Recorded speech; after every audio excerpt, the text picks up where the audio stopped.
Ladies and gentlemen, welcome to Saturday Morning Cartoons. I'm pregnant and I'm here with two of the fathers, and we're going to figure out who it is. It's not me. Welcome back to Saturday Morning Cartoons. I'm Doug McDoubles. Next to me is the DC Don Dada and the Avatar Admiral. We have Ty and Ray in this piece. How y'all doing today?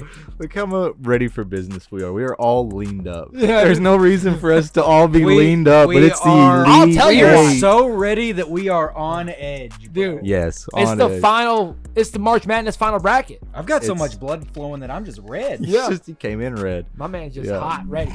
Hot, heated, and ready. I'm pumped. Ladies and gentlemen. Speaking of hot, heated, and ready. Oh, my God. First matchup. Yeah. Elite Eight, obviously. We're going to have four bending matches. Oh, yeah. Ty taught me that last episode. I don't know if you remember that. I was trying to be, it was like, Sweet 16, how many games is this? And I went to like counting on my hands. And you were just like, well, if you divide it by two. So I did that really quick this episode. Ray went. Remember that for next time. First matchup of the day. We've got 1 seed Katara versus 2 seed Gyatso. Ooh, I think this may be the end of Gyatso's run. I think so too. Yeah, I think Katara. I mean, obviously they're masters of their craft. Let me sit back a bit. It's not that serious. They're both masters. I think. I don't know. This is a really close one, honestly. I think this one is hard for Gyatso to win simply based on Katara as the main character has a lot of feats. Well, she does a lot of cool shit and a lot of powerful, awesome shit. And do you remember the couple of times where Katara like locks herself in place by like icing her feet to the ground? Yeah. Oh, yeah. So, like, I feel like that would be a big help against airbenders who are dealing mainly with, like, blunt force trauma to be able to push somebody back in a match like this. That's a fair point. Yeah. Like, I feel like waterbender, like in the style that this tournament is, waterbenders and earthbenders kind of have an edge. Right. Yeah, definitely. I do agree though. Her bending style, especially with how she roots herself to the ground and stuff. I'm sure Gyatso could figure something out, but he doesn't have the feats in the show. Yeah, he's such a small character. The only thing we've seen is him throwing pies and the fact that he nuked all those firebenders around him. Right. And I mean, you get kind of further context because he's like when you read the Yangchen novels and you read the Kyoshi novels, you get more of how the structure of the air temples are and shit. Right. He's the dude of the temple. You learn that based on. He's the main man. Yeah. He's the head honcho. Yeah. I think you know that from the show, but then also like in the books, once you learn the order of everything. The Grand Baker. Yeah. He's like the dude, but he doesn't get enough airtime to really. Doesn't. Yeah, I think Katara would win this particular matchup. I would love to see old. Like prime Gyatso, but we will probably never get that. Yeah, we got old Gyatso and we got teenage, not master Gyatso, right? Yeah. That was like the only bits that we ever saw of him. Yeah, and we got very little bending out of him, period. Mm-hmm. Yeah, so he, even being as high as he is on this list, it's only because there's only like 15 airbenders ever shown in either show. Yeah. And he was just in it for such a small amount of time, but he was still so high on the damn list. He was still that fucking good. As you pointed out, I think like the first bracket, ain't no fucking Burma. Like honestly, we just don't see enough of him. But my bet is that he went out with he's the strongest airbender probably besides Aang. Mm-hmm. Yeah, like the point alone of you hitting me with, I didn't see no burn marks on his clothes. I went, oh my God, you're right. Bro. His medallion's made out of wood. Yeah, it's just like nothing. He was fine. like clothes. Perfectly intact. Yeah, he's as a bad man pajama, as the kids would dude, say. But yeah, I think when it comes down to, I think the dog inside Katara may be bigger than the dog inside Gyatso. Yeah, when it came down to it, she got that dog in her. I think so. Facts. So I'm taking Katara on this bracket. Can I pet that dog? Can I pet that dog? Can I pet that dog? If you want. All right, next bracket. We're going 1 seed Toph Beifong versus 3 seed Suyin Beifong. Toph. I think In a clean that sweep. Toph just wipes the floor with her daughter, and it's personal, and she really lets her have yeah, it. she's like, this might be my daughter. I am not holding back one bit. Because Toph's even like, yeah, they didn't really learn very much. They and were I not think that she would good. take the opportunity to really showcase how not good they are. Yeah. It's Like, like you are a fraction. like the first thing I'll only Toph use one of would my do. feet. The first thing Toph would do is she would come out and she would bend the arena. That is how she would. No one's allowed the in. rules The of the unbendable- arena is the unbendable. unbendable. The first Boom. thing she does is bend the arena versus with her a daughter, spear. just to show her. Looks at her and says, Yes. "You're in the Thunderdome, bitch." Just- Like Yeah. and Ty said immediately, It's- quietly, "I'm only gonna bend with one leg." That's terrifying. Yeah. Just immediate Thunderdome looks Just at you one blind. foot and only 3 toes. I'm gonna make this hurt. She could. I do got it. you for 3 minutes. She could. You're do it. going nowhere. Imagine the match starts and Toph just disappears Bumi style into the unbendable arena. Like what? Like that would, it's gonna be a So flex of a even match. even assuming that she can't bend the unbendable arena, like there's no there's argument. probably no for metal, Suyin. and she's gonna find a way to like make metal out of the earth. She'll take someone's like necklace off their neck and She's gonna pull from the every bit of sand. like iron out of Yeah. it's just Yeah, she would have no trouble. Like, there's no argument for she'll Suyin. treasure. That's how she'll treasure hunt. She'll just find like random shit and then just build her own makeshift. I can see like Toph just like taking the rocks that are like outside of the arena, putting them around Suyin in like a ball, and then just yeeting the ball. Yeah, it's not close. This makes me so happy. All right, yeah, I'm taking Toph, clearly. All right, next matchup of the Elite Eight. We've got the 4 seed Pakku, who pulled off the upset of General Iroh last episode, So sad. and 2 seed Amon. Ooh. 4 seed Pakku versus 2 seed Amon. Oh, this is a tricky one. This is an absolute I think in either way, I feel I like. think Pakku's gone.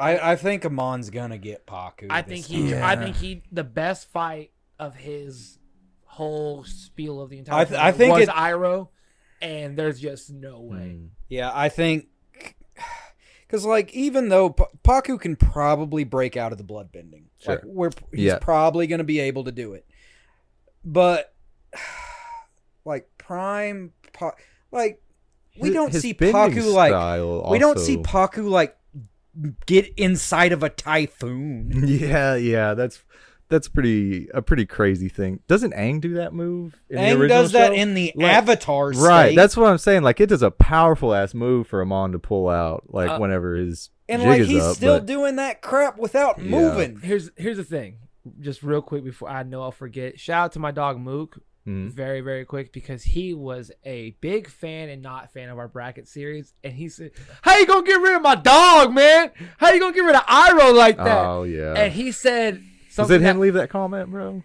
I don't. No. No. But he said, "All right, but like, does he beat him on?" And I don't really have the question because I'm not the biggest fan. Iroh can't beat him on. You don't think so?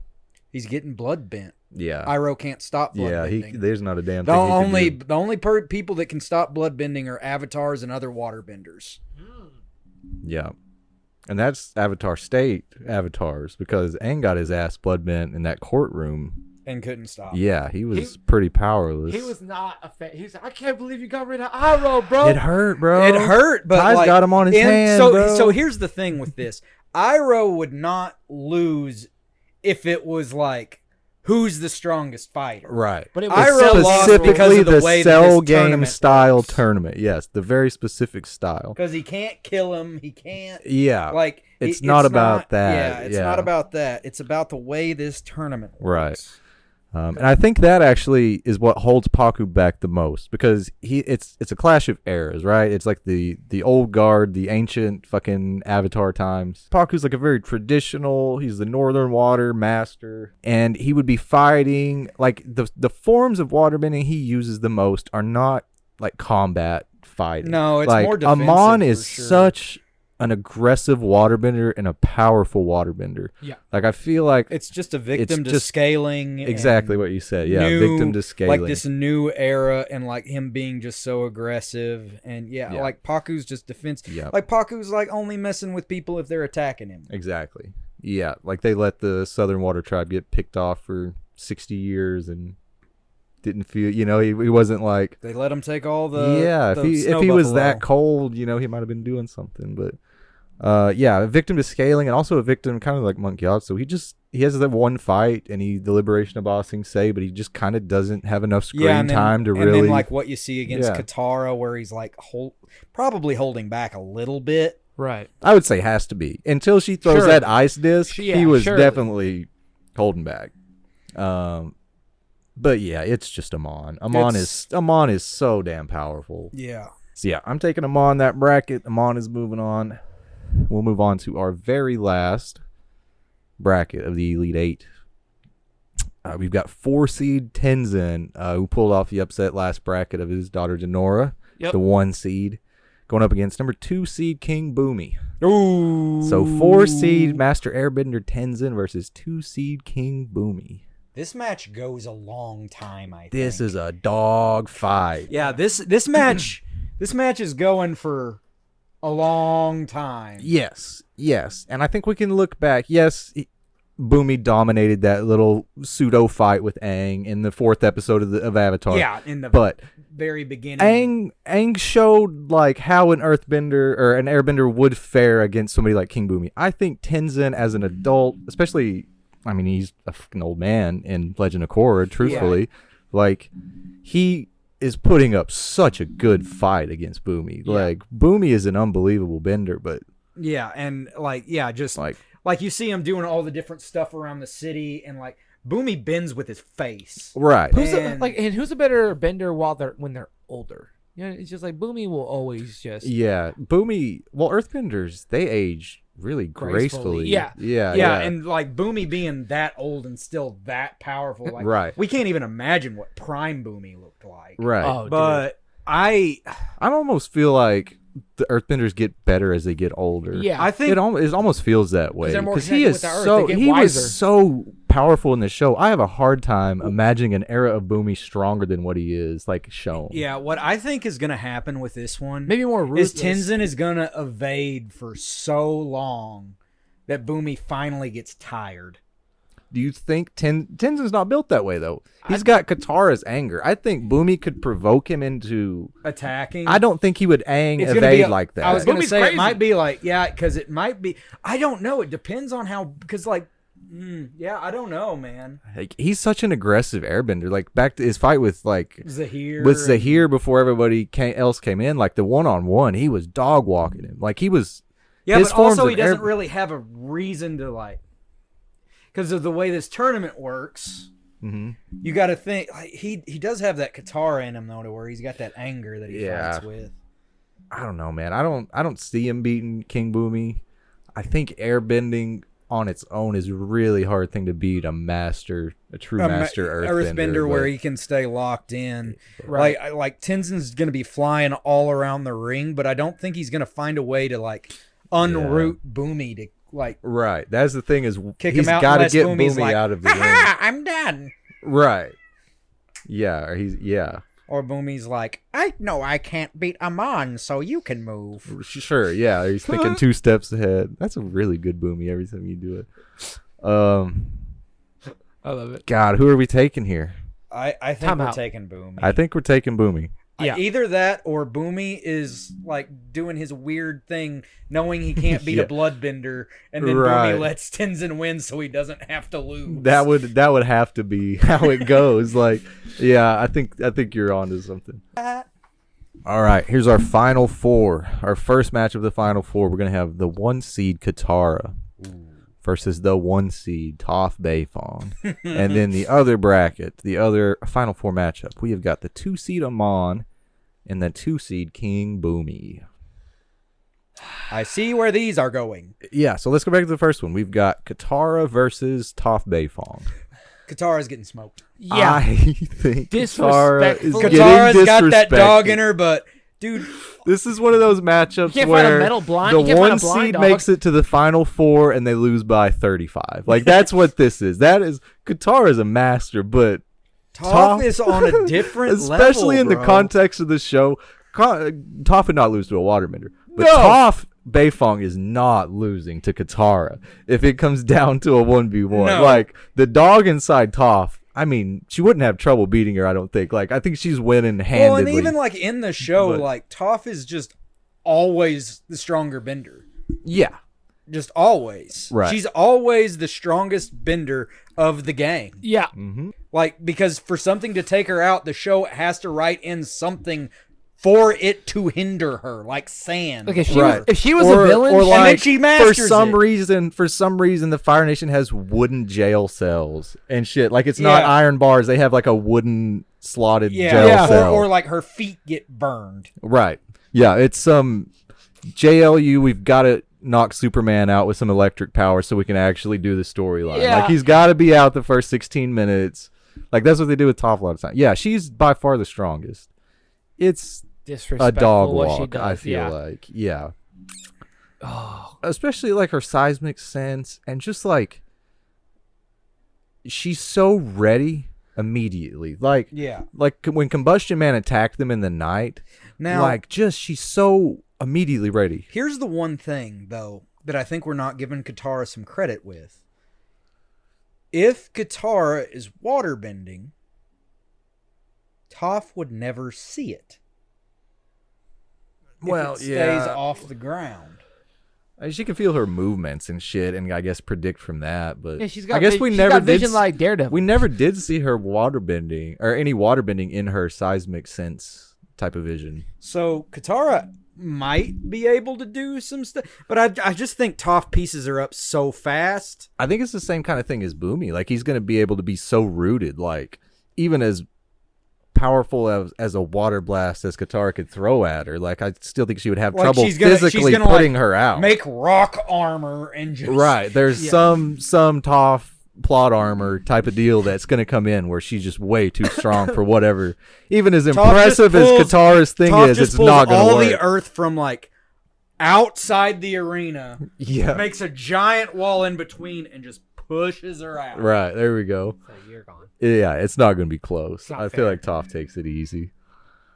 Yeah, I'm taking Toph. I'm taking Toph. Yeah. All right. Next matchup, we've got 2-seed Amon, 2-seed King Bumi. Amon. I think there's no way to beat that bloodbending, And that's gonna be the way it goes for the rest of and this. that's gonna be the way it goes. As good as Bumi is, like, he can do whatever he And wants. as good Like, as Toph is, maybe they get a cheap shot with some rocks real quick, but like, They would have to get Amon, but dude, Amon's instantaneous with it. he is really So as soon as powerful. that thing's going, it's boom, and then like Yeah. like your champion is Amon. It's Yeah, got It's yeah. gotta be Amon. There's no waterbender left in this. Katara goes down to Toph, and this, yeah, that's the Amon end of the just- bracket. Amon's beaten, And- who was it? Toph. Yeah. And Yeah.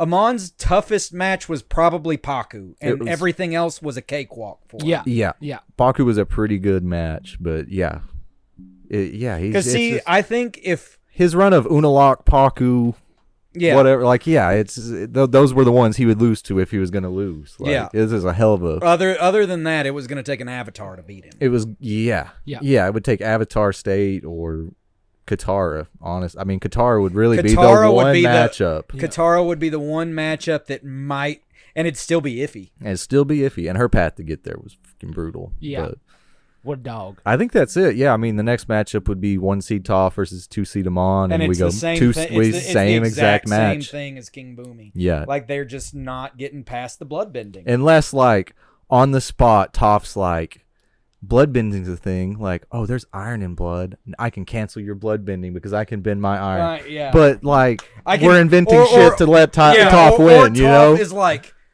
calcium is in earth. Calcium is in your bones. Let me snap stab 'em. your heart. Yeah, with snap all your wrist. bones at once or something. Like, yeah, we're just inventing shit for Let letting me Toph decimate your win. chest But plate real quick. yeah, we could invent 100 ways Toph is cold enough to win this match. But Amon But with what we wins. see, Amon there's wins no this way that tournament. Amon doesn't win.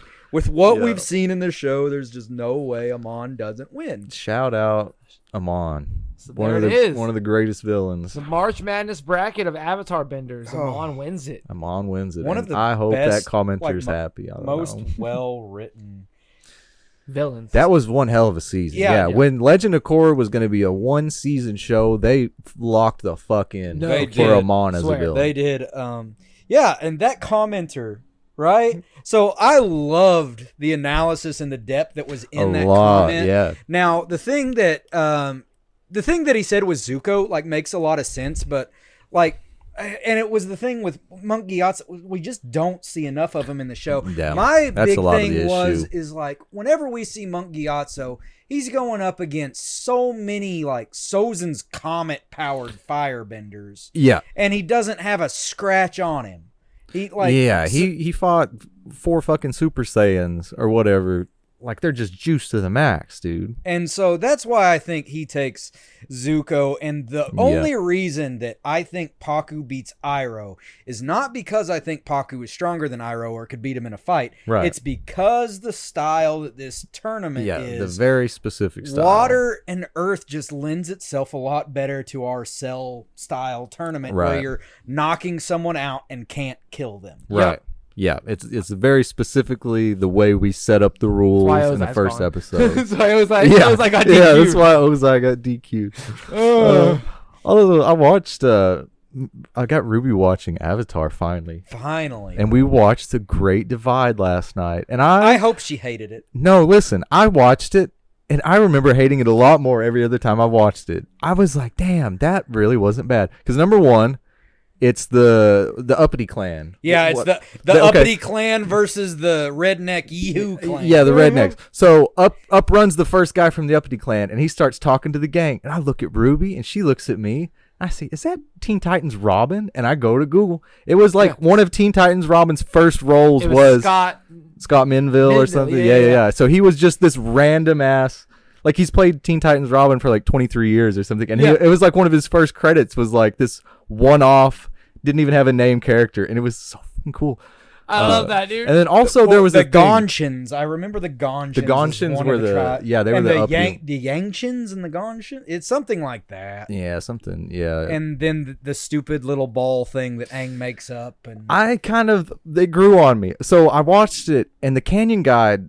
Yeah, he's trash. Whatever. He gets packed up by that canyon crawler. They break both of his arms. It's so funny. But then it almost feels like when I watch the episode, it almost feels like bend with your face, huh? I know, you would think you could. It almost felt like they cut part of his storyline because he says something to Aang at one point that I never really noticed before.